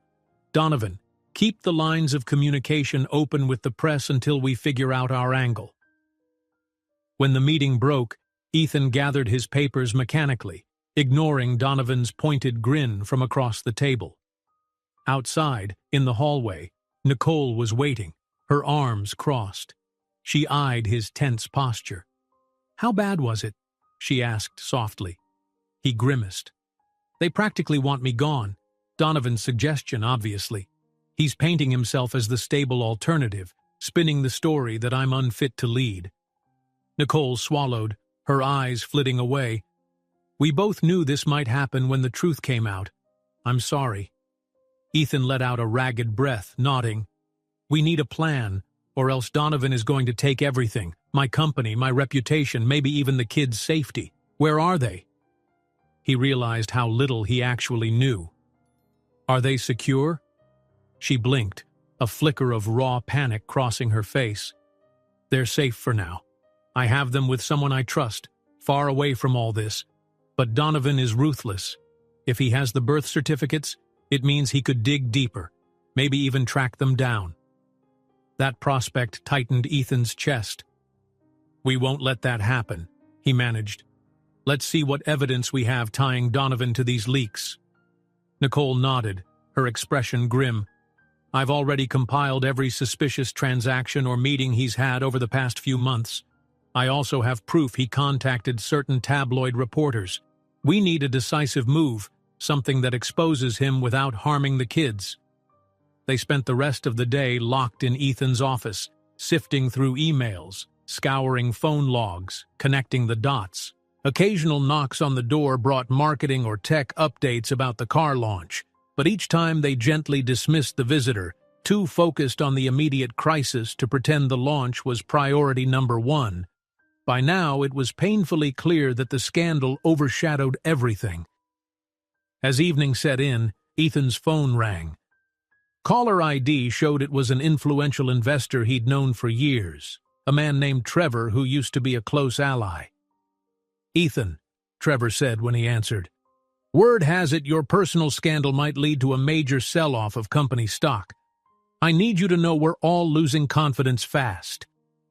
Ethan's grip tightened on the phone. Trevor, you know me. This is a smear campaign orchestrated by Donovan. I'm handling it. A weary pause. I used to trust you, but how do we know you're telling the truth about these kids? The press says you abandoned them, the social media is in an uproar, and the board is spooked. Stomach twisting, Ethan swallowed his pride. I didn't abandon them. Look, I'll make a statement soon. Clarify the facts. Trevor let out a slow exhale. I hope so, for everyone's sake. Because if we can't turn this around, we may have no choice but to push you out. Then he hung up, leaving Ethan standing by the window, the city lights spreading below him in a cold glow. He turned to Nicole, who was watching with concern. They're pulling support, he said tonelessly. I'm losing them. She studied him, sadness evident in her features. We'll find a way to show Donovan's true colors. Once the board realizes how he's been manipulating events, they won't want him anywhere near the top seat. But it was easier said than done. Donovan, it turned out, was an expert at staying one step ahead. By the next morning, partial leaks of the birth certificates appeared on gossip sites. Just enough to confirm Ethan's name linked to 3 children, but not enough for the public to see all the details. The backlash ignited like a spark to dry tinder. News alerts pinged on everyone's phones. Headlines screamed that Ethan Carter had lied, fathering triplets in secret. Speculation ran wild. Some claimed he knew all along. Others painted Nicole as a femme fatale who'd staged a scandal. None of them had the real story, but it didn't matter. The damage was done. Messages from worried employees flooded Ethan's inbox. Major clients began rethinking their contracts, uneasy about the negative publicity. The board demanded an emergency conference call to figure out the next steps. Ethan felt like he was drowning in quicksand, each passing hour dragging him deeper. Nicole stayed at his side throughout, fielding media inquiries, drafting statements, and quietly reassuring him that the truth would surface. She arranged for a short, controlled interview with a respected journalist, someone who might present Ethan's side more fairly. But the swirling rumor mill devoured any attempt at reason, twisting every word. Late that afternoon, Nicole slipped out for a few minutes to contact the person safeguarding the triplets. Ethan stood by the enormous windows of his office, gazing down at the city below. He pictured 3 small faces, each with inquisitive eyes that mirrored his own. How would they ever have a normal life now? As the sun dipped beneath the skyline, his phone buzzed. It was Nicole. He answered, only to hear ragged breaths on the other end. "Ethan," she choked out, voice drenched in tears. "Donovan just called me. He's threatening to reveal the children's exact location if you don't resign from the company by the end of the week. He says he'll make sure the tabloids swarm them." A tearful phone call from Nicole reveals that Donovan has threatened to publicly reveal the children's location if Ethan doesn't resign by the end of the week. Ethan leaned against his office window late that night, watching the city lights twinkle without taking any real comfort in them. Nicole's tearful warning echoed in his mind. Donovan was threatening to reveal the children's location unless Ethan resigned as CEO by the week's end. The ultimatum felt like a crushing weight. Though a fierce protectiveness roared inside him, something else nagged at his thoughts. What if stepping down was the only way to shield the kids from further harm? He closed his eyes, recalling the earlier board meeting where half the members seemed ready to shove him out. Most saw the triplets' revelation and the tabloid scandal as too damaging to ignore, especially with Donovan offering a seemingly steady hand. Despite everything, though, a handful of allies still believed in him, urging him to fight. And Nicole? She had all but begged him not to give up, insisting that Donovan's manipulations ran even deeper than anyone suspected. She'd shown him a folder of files she'd been collecting ever since Donovan first contacted her. Inside were cryptic notes, fragments of threatening emails, and mentions of hush money payments that could tie Donovan to a broader conspiracy. At first, Ethan's heart pounded with a rush of hope. Here was proof that Donovan's schemes went well beyond an ordinary corporate rivalry. But then doubt crept in. How could they expose this without dragging everyone through more scandals, especially the children? Nicole's eyes had brimmed with guilt as she confessed to holding on to that evidence for so long. She had believed she was protecting Ethan and the triplets by hiding it. Now it was clear the truth might be their only weapon. He snapped out of his thoughts when a knock sounded at the door. It was Clara, his loyal assistant. She entered quietly, closing the door behind her. "I just heard from security," she said, voice hushed. Donovan was seen heading to the basement garage with two of his associates. They looked like they were in deep conversation, going through some papers. Ethan set his jaw. "Thank you, Clara. I'll handle it." She nodded and slipped out, her expression worried. Rubbing his temples, Ethan wondered if this was the moment to confront Donovan head-on. A small voice inside him warned that barging into the garage without a plan might be reckless. But the thought of letting Donovan roam free in his own building, plotting ways to ruin him, stoked the embers of anger in his chest. He made his way to the basement garage, footsteps echoing off concrete walls. Neon lighting flickered overhead. A quick scan showed row after row of parked cars, but Donovan was nowhere in sight. Ethan walked deeper into the shadows, hearing faint voices around a corner.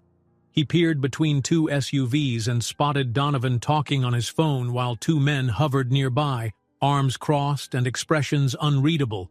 Though he strained his ears, Ethan couldn't make out much beyond scattered words. Press, timing, final push. Then Donovan snapped shut his phone, and the trio started toward the exit. Ethan stepped back into the dim cover of a nearby pillar, heart racing as they walked past.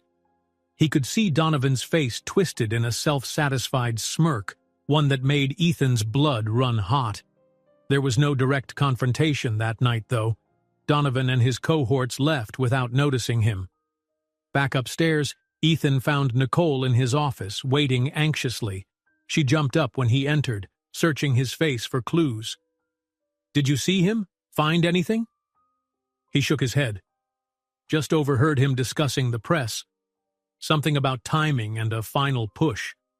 He's up to something, but I don't have proof." He sank into his desk chair, running a hand over his tired eyes. "I'm starting to think my only option is to resign, Nicole. If that's what it takes to protect the kids, maybe that's the sacrifice I have to make." Nicole's face tightened with dismay. She perched on the edge of his desk. You can't. That's exactly what he wants. If you cave, he wins. And there's no guarantee he'll leave the children alone after you step down. He'll still have leverage, and you'll lose all power to stop him. Her words cut to the core. It was true. Donovan had never been one to show mercy. Backing away might only tempt him to push further. So what do you suggest? Ethan asked, voice trembling with pent-up stress. My reputation's shot. Half the board wants me gone, and I have a maniac threatening my kids. Telling the whole story feels like setting off a bomb. Nicole reached for the folder she'd shown him before, tapping it gently. We gather more evidence. We build a case strong enough to expose Donovan, to show everyone that he orchestrated blackmail and sabotage. Once we make it public, the board will have no choice but to back you. And more importantly, Donovan will lose his hold over you and the children. Ethan stared at the half-assembled puzzle of documents, slowly nodding. It'll be a fight, he admitted, and it might drag the children into the spotlight. Her gaze flickered with pain. We'll do everything to protect them, but we can't let Donovan wield that threat forever. The truth is our only shot. An uneasy silence settled. Outside, the city had long since gone dark, only a few cars drifting through the streets below. Finally, Ethan stood. All right, he said. Let's do this. If we let Donovan control the narrative, we'll never stop him. We have to shine the light on everything. They spent the next day combing through every scrap of information Nicole had, cross-referencing it with tips from a private investigator Ethan had quietly hired. The deeper they dug, the more they uncovered about Donovan's methods: bogus shell companies, suspicious payments, phone records tying him to tabloid reporters. It painted a picture of a man who'd spent months orchestrating both the corporate sabotage and the personal scandal, all aimed at dethroning Ethan and seizing control of the company. The challenge was presenting the evidence in a way the board, and the public, couldn't ignore. They drafted statements, formulated bullet points, and discussed the potential fallout. Each passing hour brought fresh waves of anxiety. What if Donovan still had cards up his sleeve? But every moment of fear pushed Ethan and Nicole closer, forging a determined alliance. They had a shared objective now: stop Donovan at all costs. Near midday, a tense argument erupted in the boardroom when the news of an urgent rumor surfaced. Donovan claimed Ethan was involved in fraudulent deals to cover up the car's production delays. Worse, some members of the board seemed to believe it. Back and forth they went. Accusations, defenses, demands for proof. Ethan's voice rose, trembling with righteous anger as he denied the allegations and insisted that Donovan was the true culprit. Yet doubt lingered on certain faces. The standoff ended with no resolution, only frazzled nerves. As the day slipped into evening, Nicole led Ethan to a quiet corner of the building's top floor, away from prying ears. We can't just keep swatting at rumors, she said. Let's plan a full press conference. We bring out the evidence, the emails, the payment receipts, everything, and we do it together. Ethan hesitated, staring at the gleam of the city skyline beyond the windows. He pictured the children's faces. He'd only seen them in photos and half-blurred glimpses, but they were real and vulnerable, and somehow, after all these years, they were his. By going public, he risked thrusting them into a media firestorm. But if he stayed silent, Donovan would win the power game, and the kids might never know safety. With a slow exhale, he nodded. Yes, he said, we'll do it our way, on our terms. That press conference might be our one chance to lay it all out. They agreed to hold the event as soon as possible, giving Donovan minimal time to counter. While Nicole made frantic calls to set things in motion, Ethan typed out a heartfelt statement explaining the truth about the triplets and why he hadn't known about them until recently. He expressed regret, but also a fierce commitment to claim responsibility now that he understood the full story. A sense of calm came over him as he wrote, words flowing in a raw, honest rush. This was terrifying, but it was also freeing. No more secrets, no more half-truths. When Nicole returned, Her eyes were bright with both urgency and a tinge of hope. "I've set it for tomorrow afternoon," she said. "The biggest networks will be there. We'll have one shot to shift the narrative." Ethan squeezed her hand in thanks, and for a moment they simply breathed, hearts pounding in unison. Then, as the clock struck late, Ethan's phone chimed. He glanced at the screen, feeling a stab of dread. The message was from a number he didn't recognize, but the text was clear. Donovan had scheduled his own press conference for the following morning, mere hours before Ethan's. The words bristled with triumph, indicating Donovan planned to unleash a final, definitive revelation. Ethan's mouth went dry. If Donovan got out his version of events first, stirring up more scandal, it could overshadow anything Ethan and Nicole revealed afterward. Ethan receives an unexpected message that Donovan has scheduled his own press conference for the next morning, presumably to deliver a knockout blow, unless Ethan acts fast. Morning light filled the sky with an anxious glow as Ethan rode the elevator down to the ground floor. His stomach churned. Donovan's hastily announced press conference was set to begin in just a half hour. Most of the major news outlets were already there, jostling for position, cameras and microphones at the ready. Before the elevator doors opened, Ethan caught sight of his own reflection in the polished steel. The strain around his eyes reminded him of how few hours of sleep he'd had over the past week, and of how high the stakes were now. He stepped into the lobby where Nicole was waiting near the entrance. She wore a calm expression, but the tightness of her posture betrayed her nerves. The rotating doors kept ushering in journalists, staff, and a few random onlookers. "He's going to get his story out first," Nicole whispered, brow creased. "If he controls the narrative from the start, it'll make our evidence look like a defensive lie." Ethan nodded grimly. "We have no choice but to face him head-on. I'm not going to hide in my office while he slanders me in public." He glanced around, noticing a set of security guards converging near the main conference hall, ushering reporters through a metal detector. "Where's Donovan now?" Nicole pointed down a hallway. "He's in one of the side rooms. I tried to listen in, but security turned me away. We still have about 20 minutes before he goes on camera." Ethan hesitated a moment, then squared his shoulders. "I'm going to speak to him. If there's a chance he might back off before going nuclear, I need to at least try." She looked wary. "You realize he's not going to make a deal, right? He wants total control over the company, over your reputation. This isn't just a power move for him. It's personal." Ethan swallowed. He knew that. But the thought of Donovan stepping up to a podium to share twisted half-truths, or worse, accurate ones that painted Ethan in a villainous light, made his blood run cold. "I need to look him in the eye before he does this. I'll be careful." Nicole didn't argue. She touched his arm lightly, a fleeting gesture of solidarity, then let him go. Ethan slipped into the side corridor.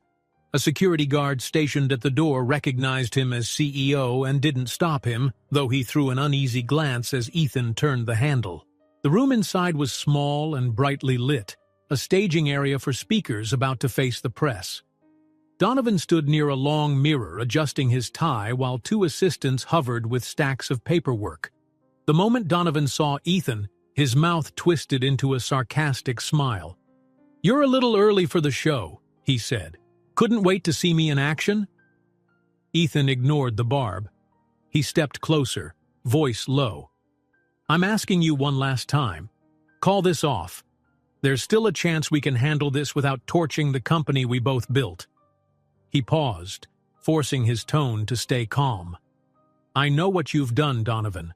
The blackmail, the sabotage, how you used the triplets to manipulate me. I have proof." Donovan's eyes gleamed with amusement. "Proof? Because Nicole rummaged through my finances?"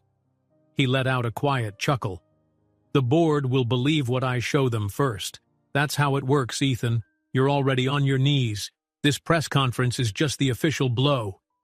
Ethan's pulse pounded. "So you're after my complete downfall? Why? Because I beat you in a promotion 10 years ago?"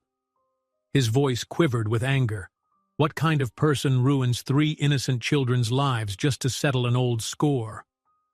For a split second, Donovan's calm facade cracked. Some shadow of bitterness flickered across his face. Then he shrugged, regaining control. It's business, Ethan. You enjoyed the limelight for too long. Time for someone else to run the show.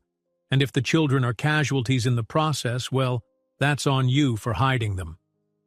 Ethan wanted to lunge at him, but reason screamed that violence was exactly what Donovan might hope for. Instead, he turned on his heel and left without another word, letting the door slam shut behind him. Outside, the security guard looked uncertain, but Ethan stalked away, heading for the main hall. He felt raw anger mixed with a terrible sense of helplessness. One thing he knew for certain: Donovan had no intention of backing down. He reached the press conference room just in time to see reporters packing in around a small stage. A hush fell as Donovan walked up to the microphone. Cameras pivoted, capturing every second of his poised step and confident expression. Ethan stayed to one side, near Nicole, who looked at him with concern. Donovan cleared his throat, tapping the mic once. "Good morning," he began, voice carrying through the speakers. "I've called this conference out of deep concern for our company's future. As you all know, the recent revelations about Ethan Carter's secret children have shaken both public trust and investor confidence. Today, I feel obliged to expose the full truth behind the cover-ups, the financial mismanagement, and the ongoing deception that threatens our brand." A ripple of murmuring swept through the room. The hackles on Ethan's neck rose as Donovan clicked a remote projecting slides on a large screen. The first slide showed partial documents, selectively edited spreadsheets that seemed to hint at misused funds. Next came personal correspondence, also out of context, painting Ethan as someone who ignored safety checks and manipulated budgets. The journalists hastily scribbled notes, some already broadcasting live streams. Nicole clenched her fists. "He's twisting numbers and emails, pulling them out of context. He's basically rewriting the entire story." Ethan took a step forward, intending to interrupt, but Donovan smoothly shifted to images of the children, cropped photos that showed them, wide-eyed, with features mirroring Ethan's. Gasps from the journalists echoed in the hall. Donovan let the visual linger on the screen before continuing. "None of these kids has received formal acknowledgement or support from Mr. Carter. We discovered this only after extensive investigation." Ethan's heart hammered. The triple blow of false financial accusations, safety concerns, and personal neglect was devastating. If he let Donovan finish without challenge, the damage might be irreparable. He looked at Nicole, who gave him a firm nod. Mustering every ounce of resolve, Ethan strode up to the stage. A ripple of surprise went through the crowd. Donovan paused, momentarily thrown off. Ethan grabbed a second microphone, voice trembling but forceful. "This entire presentation is built on doctored documents and half-truths," he said, projecting as best he could. "Yes, I just recently learned about my children, triplets I never knew I had. But Donovan has manipulated that discovery to serve his own vendetta. And the so-called financial evidence? Cherry-picked. We have the real data." Donovan laughed, a hollow sound. "What an unexpected cameo. Care to show this real data? Because I have more slides, Carter, enough to prove you've lied to shareholders, employees, and the public." Ethan caught Nicole's eye in the crowd. She lifted her phone, connecting it to the main screen. A moment later, a series of emails lit up the projector, emails from Donovan to tabloid reporters, promising exclusive scoops on Ethan's personal life in exchange for favorable coverage for himself. Next came bank transfers from a shell account linked to Donovan, paying for anonymous tips that smeared Ethan and hinted at non-existent production failures. Journalists erupted with questions, cameras zooming in. Donovan's face went rigid. Nicole's voice rang out from offstage, calm but resolute. "These are official records showing Donovan orchestrated false leaks. We also have internal memos documenting how he tried to sabotage production lines, all while building a public image of himself as the company's savior." The tension peaked. Donovan sputtered, That data is obviously fabricated. He froze as more evidence flooded the screen. Screenshots of text messages between Donovan and shadowy contacts, referencing hush money for the mother, hints about blackmail, and threats to reveal the children's location unless Ethan resigned. The reporters turned to Donovan, voices clamoring in a chaotic chorus. "Is this real? Did you blackmail Carter? Were you behind the sabotage?" Ethan faced the cameras, ignoring Donovan's growing fury. "Yes, I am the father of 3 children, something I only confirmed recently. I regret that I didn't know sooner, but now I'm taking responsibility. Donovan used that discovery as leverage to push me out, misleading shareholders and the public. All we wanted was a chance to make things right, to lead our company with integrity. We're done with secrets." Donovan lunged for the microphone, face twisted. "You!" he snarled. But a wave of security personnel stepped forward, stepping between him and Ethan. Flashes from cameras nearly blinded them as the press jostled, capturing every dramatic second. Onlookers who'd once doubted Ethan began murmuring in a different tone. Some recognized the persuasive power of the evidence. It was more than rumor now. It was a tangible paper trail showing Donovan's guilt. 1 or 2 board members hovered in the back, exchanging incredulous looks as if realizing they'd backed the wrong person. In the corner, a senior journalist from a reputable network spoke up, voice cutting through the commotion. "It appears Mr. Carter has indeed brought forward significant proof of sabotage and blackmail. Mr. Donovan, would you like to respond to the evidence we've just seen?" Donovan's face was ashen. He looked around wildly, searching for an ally, but found none. Security guards moved in, politely but firmly stepping closer.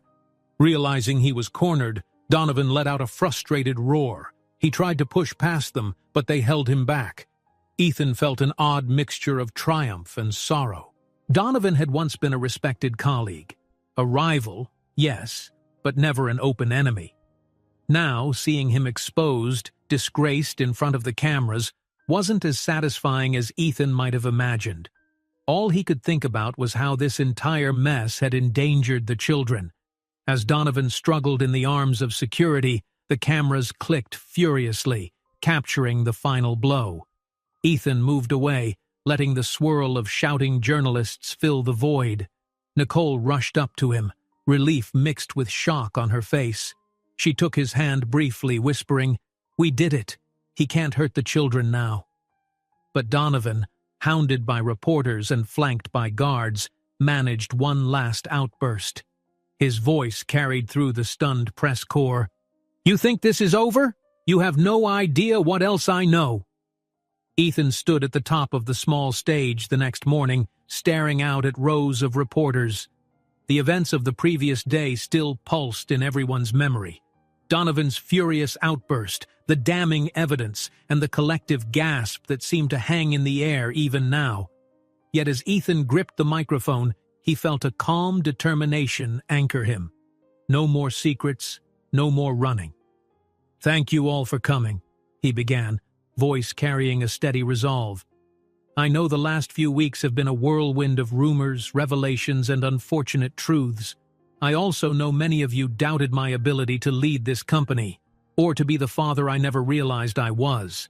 Today, I want to assure you that my priorities have changed, and I'm ready to face whatever comes next with honesty."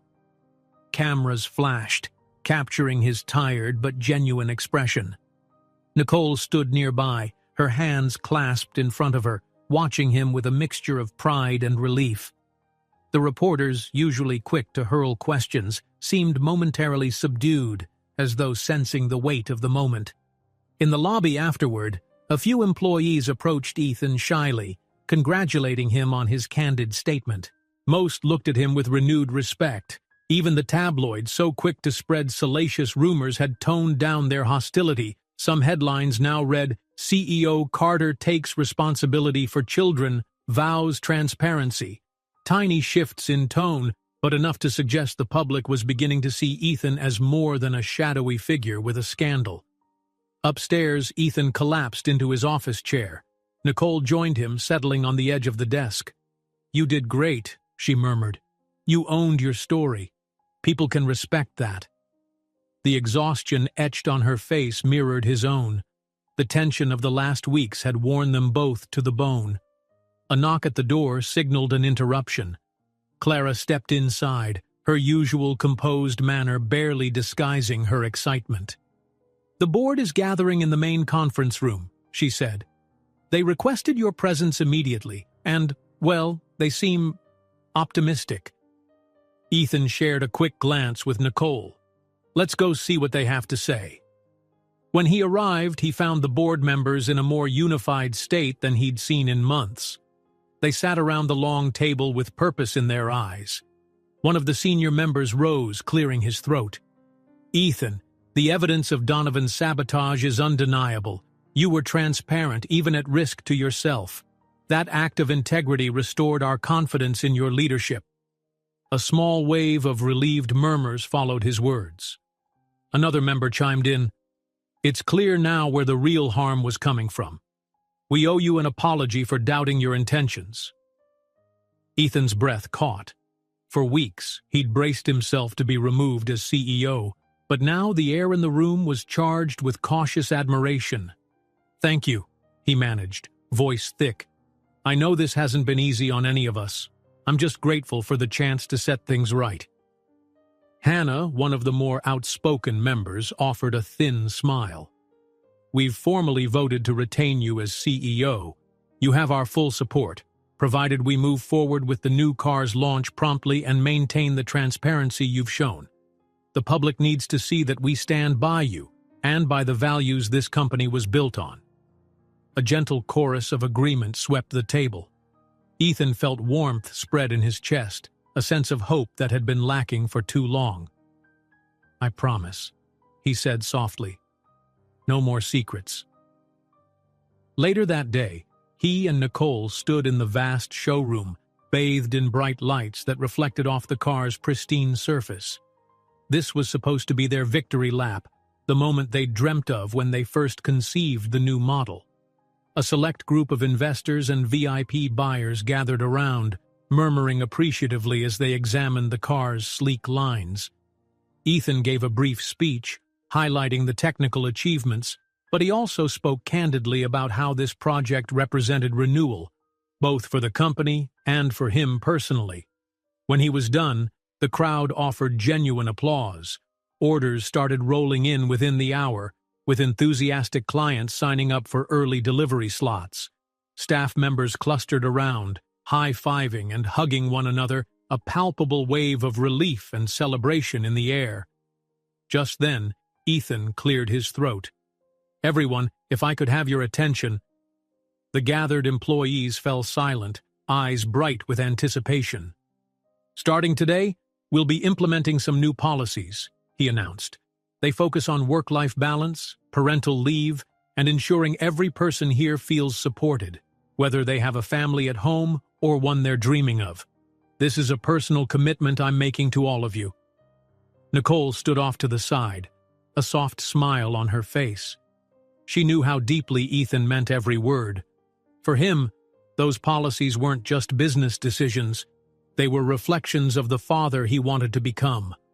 Later, in a quieter moment, Ethan retreated to a small lounge area away from the bustling showroom. Nicole joined him, cradling 2 cups of coffee. They sank into armchairs, finally allowing themselves to exhale. "Thank you," she said, offering him one of the cups.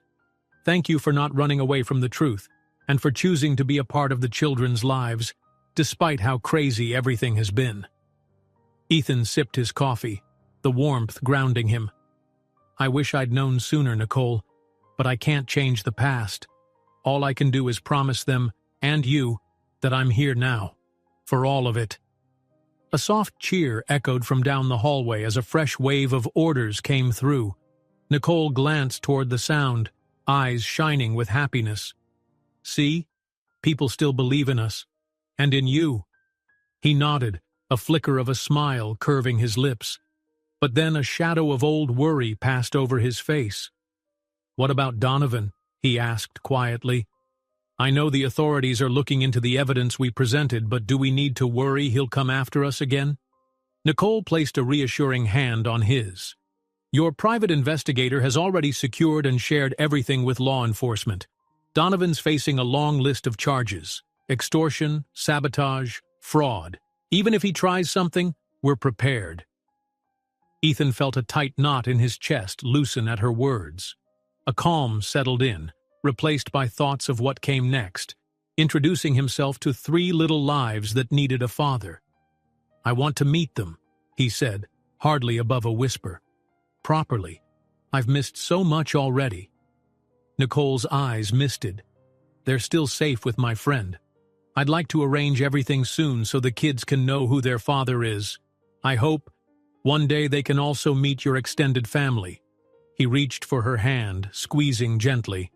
Whenever you think they're ready, and whenever you're ready, I'll be there. The next evening they held a final press conference. Reporters asked questions about the new car's booming orders and the company's future direction. Ethan answered openly, acknowledging the chaos of recent weeks, but emphasizing the hard lessons learned. Standing by his side, Nicole confirmed that the children were indeed Ethan's, though they declined to reveal personal details or show photographs out of respect for the kids' privacy. Cameras snapped as they addressed the room. Ethan finished with a succinct statement. Everyone makes mistakes, and I'm no exception, but I refuse to be defined by the past. My responsibility now is to learn from it, protect my family, and lead this company with honesty. The room, once bristling with tension, broke into applause. The post-conference hush felt like a deep exhale. Stepping off the stage, Ethan and Nicole found themselves exchanging relieved smiles. The swirling rumors, the board's threats, Donovan's manipulations, all of it felt like a distant storm slowly receding. In its wake stood a more grounded, more determined Ethan Carter. Arm in arm, they made their way through the building's lobby. Staff members lingered to offer congratulations, and a few even took selfies with Ethan, laughing about how they'd always known the company would pull through. Clutching Nicole's hand, Ethan walked outside into the cool evening air, a sense of possibility buzzing around them both. Just then, Ethan's phone buzzed in his pocket. He pulled it out, expecting another business notification. Instead, an unknown number glowed on the screen. His heart rate quickened. Had Donovan found a new way to haunt them? But as he tapped the message open, he saw only one line. They say every ending is just a new beginning, especially for a family of 5. He looked at Nicole, reading the text over his shoulder. A slow, real smile spread across her face. Together they stepped onto the sidewalk, the night sky opening before them like a vast promise of second chances. If you enjoyed this story, don't miss the next one. Just click on the screen.